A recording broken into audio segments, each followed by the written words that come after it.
Cinema theatre opening కు వెళ్తున్న రేవంత్ రెడ్డికి అశోక్ నగర్ సెంట్రల్ లైబ్రరీకి వెళ్లే దమ్ముందా? వేలాది మంది పోలీసుల బందోబస్తు మధ్య థియేటర్ కు వెళ్లేందుకు సమయం ఉంది గాని నిరుద్యోగులను కలిసే టైం లేదా? ప్రారంభించే సినిమా థియేటర్ పక్కనే అశోక్ నగర్ లైబ్రరీ ఉన్నది. అక్కడికి వెళ్లే నిరుద్యోగులతో మాట్లాడు. ఎన్నికల సమయంలో ఏడాదిలో 2 లక్షల ఉద్యోగాలు అన్నారు. ఎందుకు ముఖం చూపడం లేదు? ఎన్నికల సమయంలో ఏడాదిలో 2 లక్షల ఉద్యోగులు అన్నావు, ఎందుకు ముఖం చూపడం లేదు అంటూ మాజీ మంత్రి సిద్దిపేట ఎమ్మెల్యే తన్నీరు హరీష్ రావు సీఎం రేవంత్ రెడ్డిని సూటిగా ప్రశ్నించారు.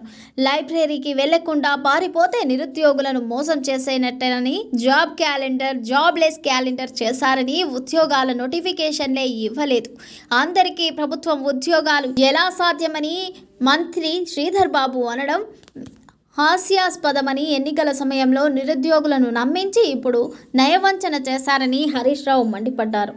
సిద్దిపేట జిల్లాలోని నంగునూరు మండలం నర్మెటలో ఆయిల్ ఫామ్ ఫ్యాక్టరీని సందర్శించారు. ఈ సందర్భంగా మీడియా సమావేశంలో హరీష్ మాట్లాడుతూ జాబ్ క్యాలెండర్, నిరుద్యోగ భృతి, స్కూటీల కథపై కేసీఆర్ పాలనలో వ్యవసాయాన్ని అద్భుతంగా తీర్చిదిద్దారని, 2 ఏళ్ల కాంగ్రెస్ పాలనలో వ్యవస్థ అస్తవ్యస్తమైందని హరీష్ రావు దుయ్యబట్టారు.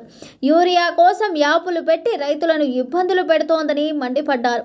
కేసీఆర్ హయాంలో ఎవరు కూడా ఇబ్బందులు పడకుండా ఎరువులు ఇంటికే చేరేవని గుర్తు చేశారు. ఎరువులు చేతకాక మ్యాపులు కార్డుల కథ పెట్టారని రేవంత్ తీరును ఎండగట్టారు. సిద్దిపేట దశాబ్దాల కల గోదావరి జలాలను తీర్చింది కేసీఆర్ సర్కారే అని హరీష్ రావు చెప్పారు. 2016 నుంచి 17లో నియోజకవర్గంలో యాసంగి పంట రివ్యూ చేస్తే 8,000 ఎకరాల వరి ఉండే, ఇప్పుడు 80,000 ఎకరాలకు చేరిందని ప్రకటించారు. కాళేశ్వరం నీళ్లు రాకపోతే 80,000 ఎకరాలు ఎలా పండుతోందని, అలాంటిది కాళేశ్వరం కూలిందంటున్న రేవంత్ రెడ్డిది నోరా మోరా అంటూ మండిపడ్డారు. కాళేశ్వరంపై కక్ష కట్టి పగబట్టారని రేవంత్ రెడ్డిపై ఫైర్ అయ్యారు. ఇప్పటికైనా కాళేశ్వరం నది ప్రవాహం ద్వారా కన్నెపల్లి పంప్ హౌస్ ను ప్రారంభించి రైతులకు నీళ్లిచ్చే అవకాశం ఉందని, కానీ కాంగ్రెస్ సర్కార్ కత్తి కట్టిందని దుయ్యబట్టారు. సిద్దిపేట నియోజకవర్గంలో ఆయిల్ ఫామ్ ఫ్యాక్టరీ పూర్తి స్థాయిలో నూనె ఉత్పత్తిని ప్రారంభించిందని హరీష్ రావు చెప్పారు.